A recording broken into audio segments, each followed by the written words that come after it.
Egunon, por tierra, mar y aire. Digamos que este libro de Robert D. Kaplan, que no es que sea la primera parte, hay que reconocer lo evidente, que es la segunda parte, o digamos que es la segunda de una saga, por lo menos que yo sepa, tiene dos libros, Gruñidos Imperiales, y bueno, pues dijo, voy a hacer más de esto. Robert K. Kaplan, las huellas globales del ejército americano. Digamos que es un libro que para los antiimperialistas será algo anatema, pero es algo interesante de leer como una aproximación directa sobre el terreno de las capacidades del ejército de los Estados Unidos en los teatros en los que va operando. Digamos que en Gruñidos Imperiales en Gruñidos Imperiales y también en este por tierra, mar y aire, Robert D. Kaplan hace un poco como aquel Rudyard Kipling respecto al Imperio Británico, relatando las vicisitudes de las armas y las tropas a nivel de tierra en dos diferentes escenarios. Rudyard Kipling, recordaremos aquel El hombre que pudo reinar, que acabó siendo una película con Sir Sean Connery y Sir Michael Caine. Bueno, la que incluso aparece la figura de Rudyard Kipling en un tren por ahí.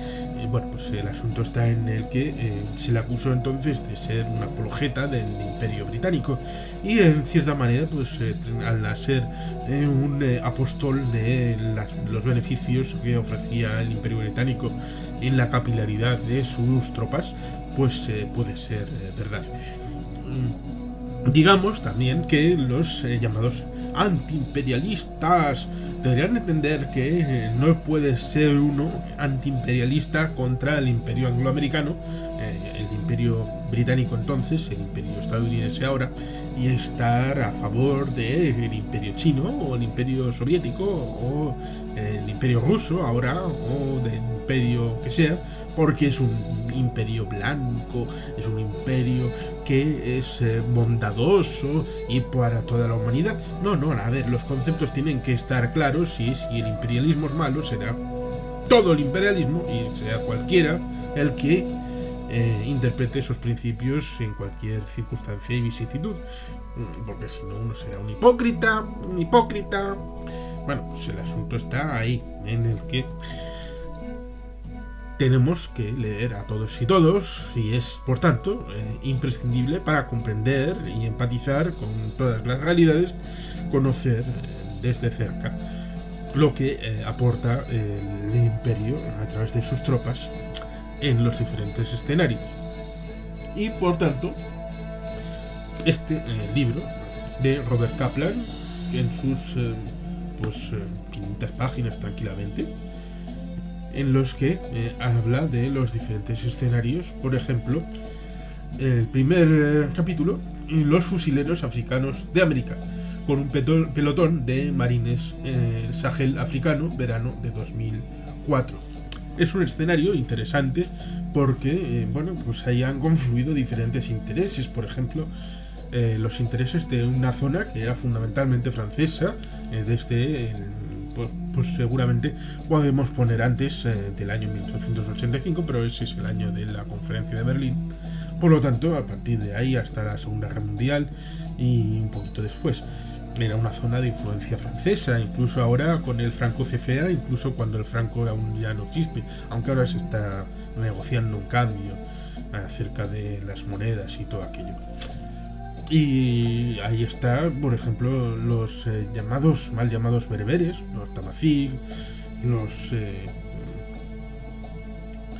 nativos de la zona, que a veces se les trata de involucrar con los terroristas del Sahel, lo cual es para objeto de otra historia y que evidentemente no será incluida en este libro, simplemente básicamente se basará en lo epidérmico relacionado a la amenaza del terrorismo en la zona del Sahel y cómo se le combate por parte de las tropas estadounidenses en alianza con las francesas. Segundo capítulo, de Alaska a Tailandia, el principio organizador de la superficie terrestre.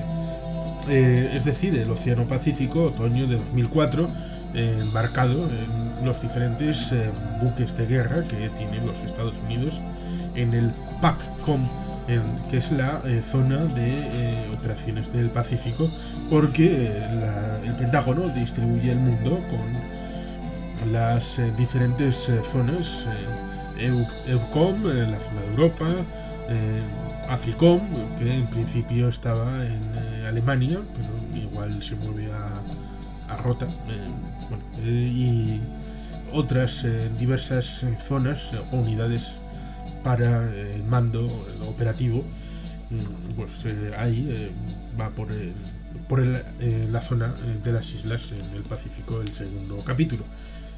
Una civilización en sí misma, el capítulo 3, deslizándose a través del vacío abrumador, en un destructor de la Armada, Océano Índico y el Mar de Andamán, invierno de 2005.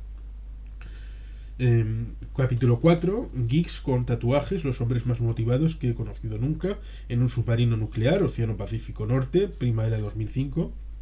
Capítulo 5, el mellado borde meridional de la OTAN, con las fuerzas especiales del Ejército de Tierra, Argelia, verano de 2005.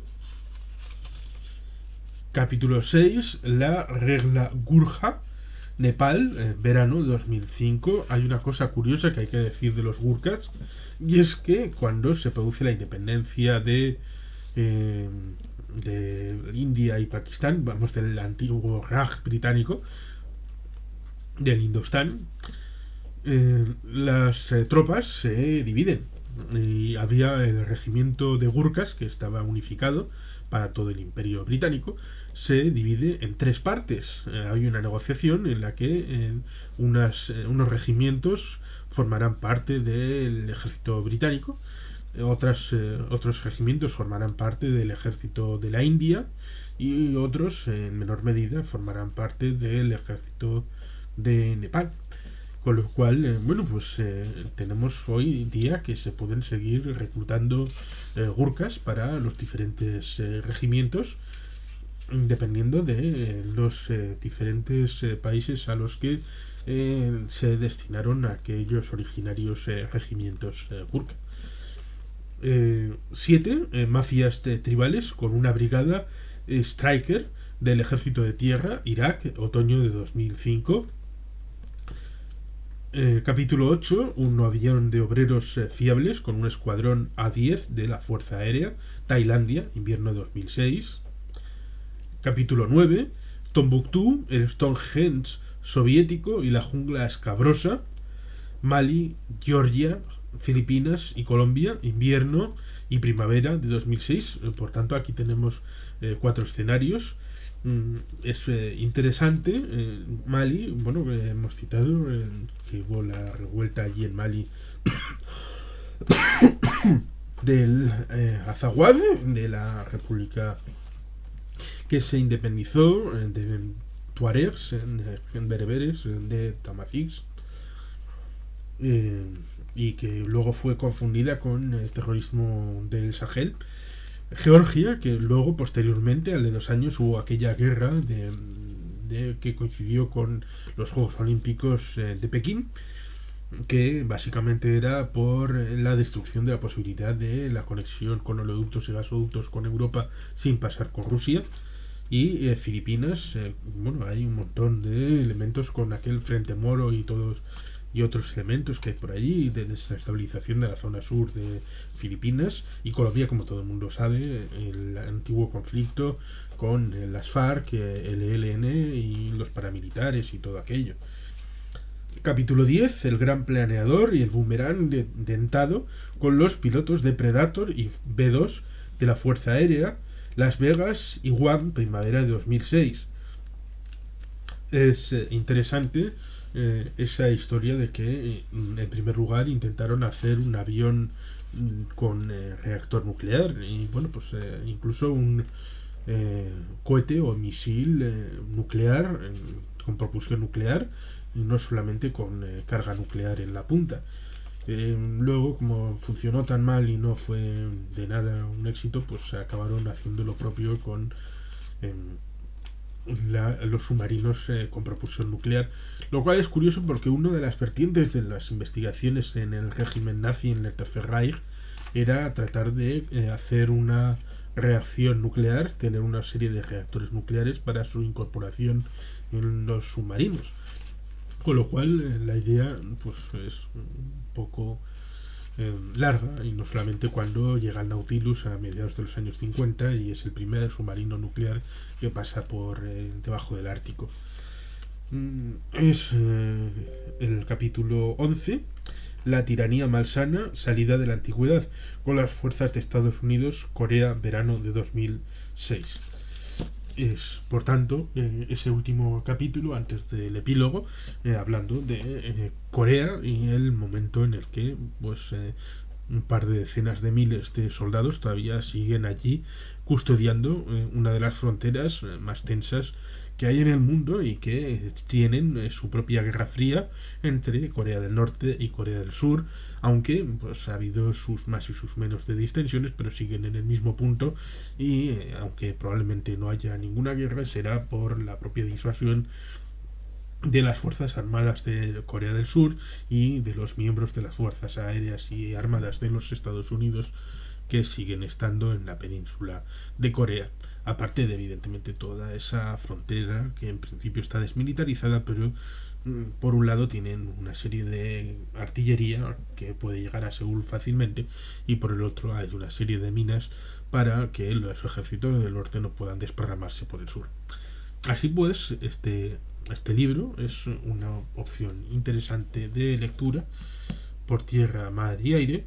Robert D. Kaplan, Las huellas globales del ejército americano, que se puede leer sin haber leído Gruñidos imperiales, pero está bien leer las dos partes y aproximarse a una visión más sobre el terreno, sobre las cosas que hacen los soldados estadounidenses, si se quiere, no solamente con un ojo amantísimo de los ejércitos de los Estados Unidos, también se puede leer con un ojo crítico, como una lectura complementaria a otras que se pueden hacer, pero este libro es por tanto imprescindible para incorporar una visión directa, como por ejemplo hacían otros en los siglos pasados, y por ello no vas a dejar de tener tus propias ideas y convicciones. Sin más, es que ricasco, agur berobat, beti helpean.